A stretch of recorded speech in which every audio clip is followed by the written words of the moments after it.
Olha aí, pessoal, não só a inflação no Brasil veio surpreendentemente alta no mês de setembro, também a inflação ao produtor lá nos Estados Unidos veio bem acima do esperado. Havia uma previsão aí do consenso Refinitiv aqui de uma alta de 0,3% nos preços no mês de setembro, e a coisa veio aí 0,5% no avanço dos preços de agosto para setembro, né? Realmente uma coisa assim que frustrou negativamente as expectativas do mercado e que, claro, pode ter uma série de repercussões aí mundiais, né, econômicas mundiais, inclusive aqui para o Brasil. Números econômicos nos Estados Unidos, dada a importância do dólar e o tamanho da economia norte-americana, sempre repercutem em todo o mundo. Então vamos dar uma olhada nesses números e tentar entender o que isso pode representar para o Brasil num cenário em que o dólar estava avançando bastante aí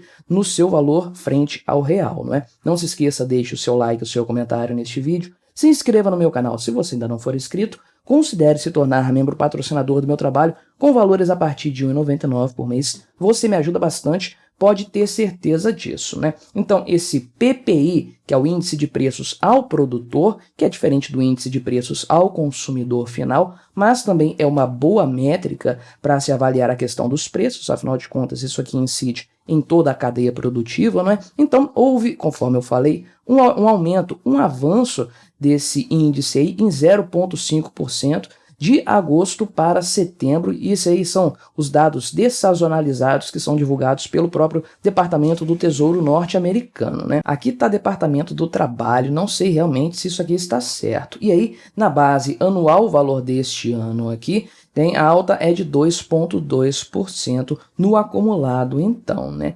E esses dados aumentaram, conforme eu falei, mais do que o consenso Refinitiv, que projetava uma alta de 0,3%, principalmente aí por conta dos custos da energia e outras pressões inflacionárias também acumuladas ao longo desse tempo aí, né? E o consenso aí do mercado também foi frustrado no quesito acumulado de 12 meses, né? Porque eles estavam aí com uma projeção de apenas 1,6% de inflação aí do índice de preços ao produtor de setembro do ano passado para setembro deste ano, e a coisa, conforme nós vimos aqui, 2,8%, aliás, 2,2% é o valor mensal, aliás, o valor anual, janeiro até setembro agora. Considerando 12 meses, então, de 1º de outubro do ano passado até 30 de setembro deste ano, o núcleo do índice, aí, conforme eles chamam, aumentou 2,8%.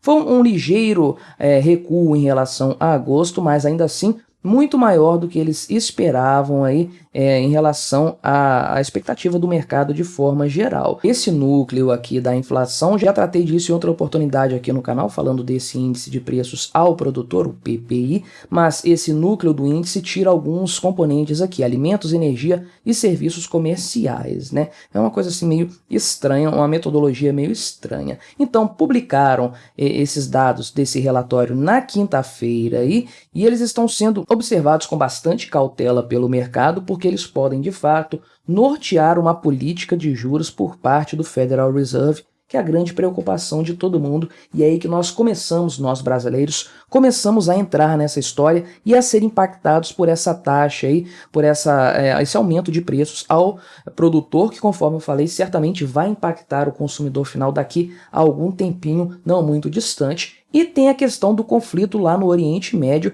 que levanta uma série de dúvidas, deixa uma série de interrogações, para além de toda a crueldade cometida lá, e de todo o problema que um conflito armado sempre acarreta. Tem-se a questão também aí do petróleo, principalmente, né? O grande ativo ali do Oriente Médio, e cujo preço pode ser impactado se o conflito acabar escalando por conta aí de intervenções externas no conflito que atualmente está envolvendo apenas diretamente, não é? Hamas e Israel. Então, existe toda essa expectativa a respeito do que isso pode representar nos preços dos combustíveis, do petróleo de forma geral, o que, claro, impacta toda a cadeia produtiva também, impacta a geração de energia, impacta os transportes, é um grande caos para a economia quando esse tipo de coisa acontece, né? Então, a expectativa do mercado financeiro atualmente, maior parte aí dos analistas, do pessoal que faz as previsões e tudo mais, é que o Federal Reserve não vai mexer na taxa de juros na próxima reunião,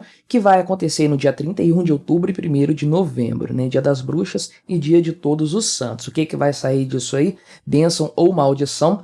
Não sei dizer. Porém, quando esses números aqui aparecem, obviamente o pessoal começa a fazer as suas continhas, a fazer as suas previsões para tentar imaginar se o Federal Reserve, na verdade, pode acabar aumentando um pouquinho a taxa de juros nessa próxima reunião aí, né? Então aqui o pessoal do próprio Fed, inclusive, né, as autoridades lá do Fed, indicaram segunda-feira que passou aí que o aumento no rendimento dos treasuries, que levou o dólar para cima em todos os lugares, inclusive aqui no Brasil, na Argentina então nem se fala, nem disparou de uma forma assustadora, mas isso aí, o aumento do rendimento da taxa de remuneração dos treasuries lá do Tesouro Norte-Americano de longo prazo, isso aí poderia desviar o Banco Central de aumentar ainda mais os juros, ou seja, seria uma alternativa aí para tirar liquidez do mercado, tirar liquidez da economia, principalmente dentro dos Estados Unidos mesmo, segurar um pouco o consumo e fazer os preços caírem é uma possibilidade, mas se vai ser suficiente ainda não se sabe. E desde março aí, então,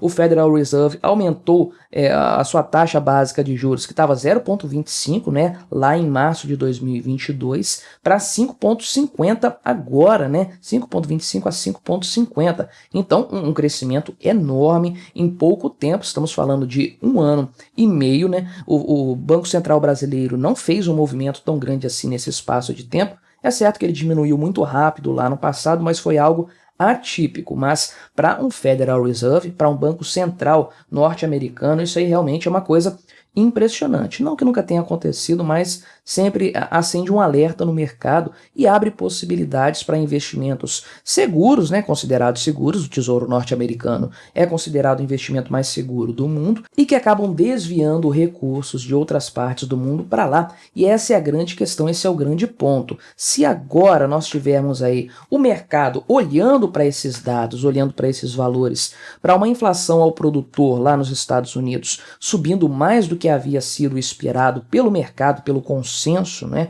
Quase aí o dobro da expectativa, o valor acumulado em 12 meses maior do que se esperava, bem maior inclusive, o pessoal pode começar a se perguntar, será que o Banco Central norte-americano, o Fed, não vai aumentar essa taxa de juros por agora já? Será que a gente já não deveria ter um investimentozinho aí em dólar, um capital para aproveitar esse movimento de alta que pode vir a acontecer? Então, quando existe essa expectativa, quando se forma essa expectativa, que certamente vai acontecer, em maior ou menor grau, esse é o grande ponto, né? Essa é a grande questão nessa história, o quanto que isso vai se repercutir na economia. Mas quando há essa expectativa, o que geralmente acontece é a liquidação de investimentos em outras partes do mundo para transformar esse dinheiro em dólar, levar para os Estados Unidos, seja para você aproveitar a capitalização disso quando a taxa de juros aumentar, e aí você pode vender os dólares e transformar em qualquer outra coisa na moeda do seu país, e aí comprar ações no seu país, sei lá, qualquer coisa do tipo.